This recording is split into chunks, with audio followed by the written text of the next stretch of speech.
Good morning, everybody, and welcome to Morning Coffee with the Wise Guys, or our daily dose of the Wise Guys.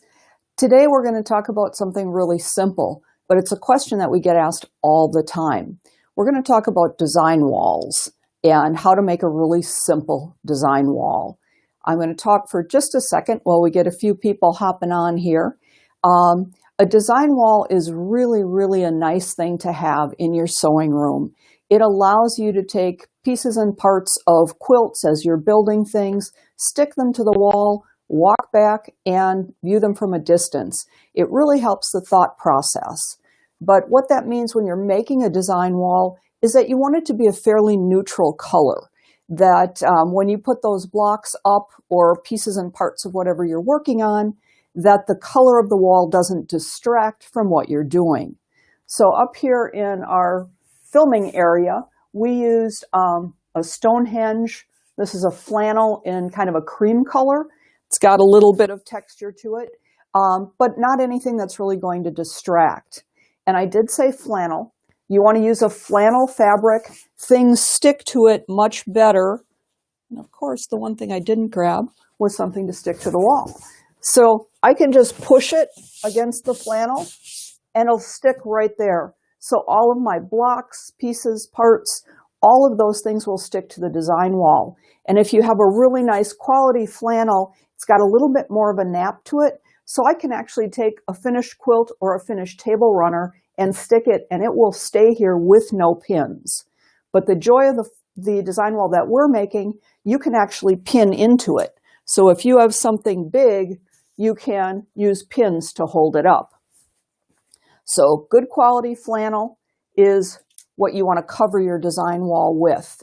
What we used for our design wall, and we have it downstairs in the shop in a lot of places, you'll see we have panels that are pinned to something so that we can display them around the store. And what we use is just a 1-inch styrofoam. This is just from any of the stores in the area, Fleet Farm, Menards, Home Depot, any of those places. This is just a 1-inch thick styrofoam. This one happens to be Dow brand. There are all different brands. We have some that are blue, some that are pink, some that are purple. Really doesn't matter as long as it's a styrofoam that you can pin into. These come, the bad news is they come in 4-foot by 8-foot sheets. That's good news if you want a really big design wall. Not great news if you have a small sewing room. So my husband just cuts it. He uses his table saw, cuts it to the size that we want.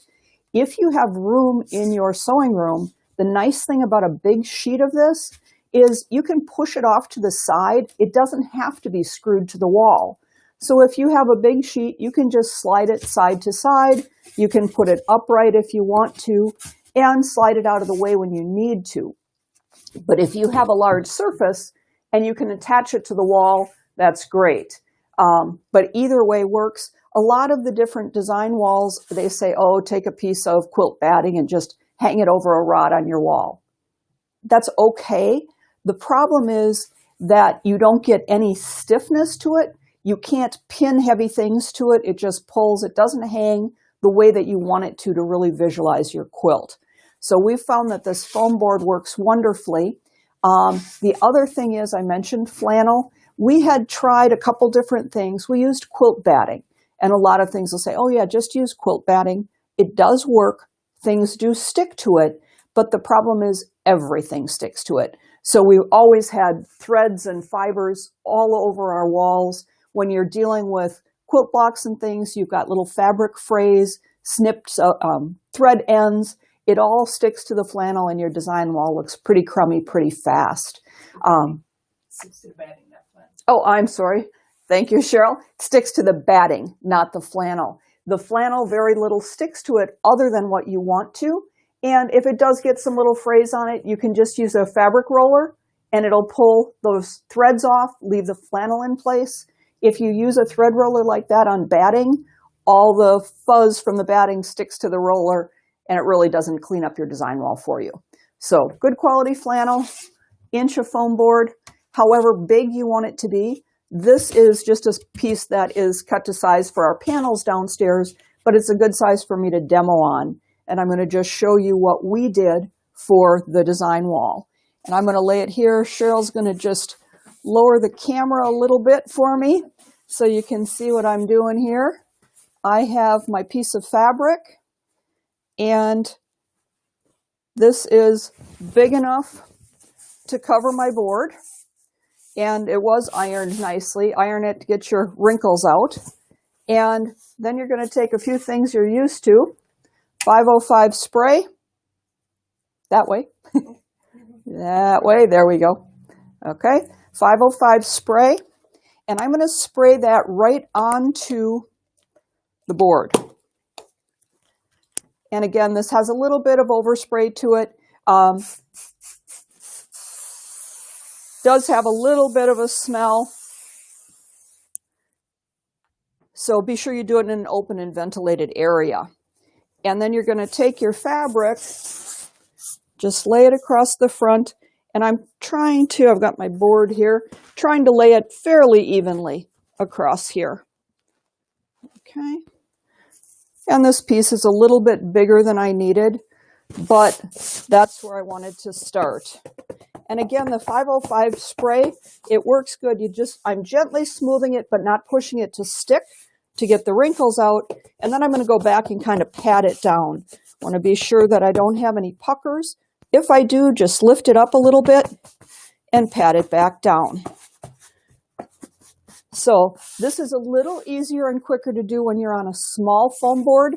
When you're on a big one, I kind of did a section. I laid my large foam board down. I laid my fabric over it, and then I peeled my fabric back, sprayed my board, did that section, and worked in sections down my board. So here I am. I've got this in place. And then before I flip it over, I'm going to take a few T-pins, just regular T-pins, and I'm going to stick one or two around the side, because what will happen if I lift this up and go to flip, the weight of the fabric will pull it away from the foam board. So I'm going to just take a few, and I'm going to stick one just in each end. I don't need a lot. Okay, so I've got my 4 T-pins in, and now I'm going to just pick this up, grab this, and wrap it around to the front. Or excuse me, wrap it around to the back. Okay, and I can then go around my board, and I'm going to just stick these T-pins in. These T-pins are going to stay in just as a little extra support. I don't want to rely just on the glue. So I'm going to take these all the way around and just kind of give it a tug so that I know I don't have any wrinkles on the front. And that's okay. We are doing that. Okay. And then I'm going to just take my scissors and I'm going to trim off the excess across here.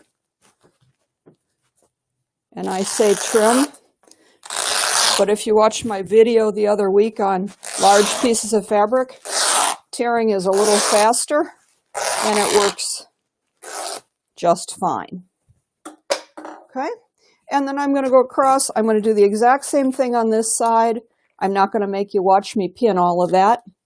Once I've got the ends done,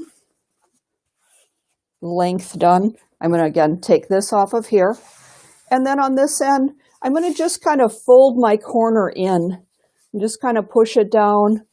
And it's a little tricky. Mine are not perfect, but I just pulled it so that this kind of folded in and tucked in and gave me a nice looking corner. And in the corners, I just stuck, interesting, a pin with no head, which just stuck into my thumb. I don't know how that got into our pin cushion, but it happens. Okay. And so that gives me a decent looking corner. And I'm going to do that all the way around my board. And then my board is ready to go. If you want to raise the camera just a smidge. There we go. Okay, once my board is completely covered, this is all set to go. Like I said, if you have a small sewing room, if you take one of those 4x8 sheets and get a friend and you each take half, that gives you each a 4x4 design wall. A great way to cover the design walls is we do have flannel in 108 inch, so you can split that in half. That gives you a really nice big square piece. And it's good to share with a friend if you each do a small design wall. But a piece like this, even though it's only, this is about 18 by 40-ish, this size is really nice. I can slide it under a bed. I can slide it behind my couch and just grab that design wall whenever I need it. And I can easily get 4 to 6 quilt blocks on here. It doesn't give me room to set up a whole quilt, but it gives me room to try out different sashing colors, border colors, things like that on a design wall. So that is a great way to make a freestanding one. If you want to attach it to the wall, you need just a couple things. The easy way to do it is say honey and put it on the honey-do list. You can do it yourself. You need to find the studs. So you either need a stud to hang it for you or find a stud finder to hang it yourself. And what we used, and I use the term we loosely because Danny put it up for us, we covered our board, had it completely done, and you just need a couple extra pieces. If you have drywall, the little wall anchors, these little guys, okay, and some drywall screws that are long enough to go through your inch of foam and stick into your wall. And then we use these little things. They are white plastic washers, and I'll hold it up close. You can actually read what it says. They are called Grip Fast. They're plastic washers. They come two ways.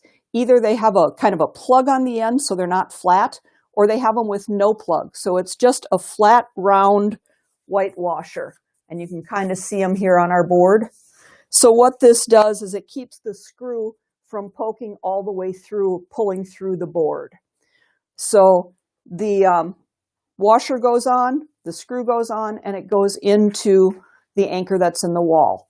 One last tip, wherever you're going to put those anchors through, if you take an awl, just a fine point awl, and poke a hole in the fabric, that'll create a hole for the screw to go through, and it won't grab any threads and snag your fabric. So if you don't have an awl, you use a little teeny tiny scissors, just make a little clip so that screw has a free place to go through without grabbing and snagging your fabric. That's all there is to it, to hang your design wall on the board or create your own small design wall. I think that covers what we need to. Cheryl, any ideas, comments? No, I think we're good. I think we're good. I hope that was helpful for you today. That foam board is really a nice way to make an easy flannel design wall. Thanks a lot. Bye-bye.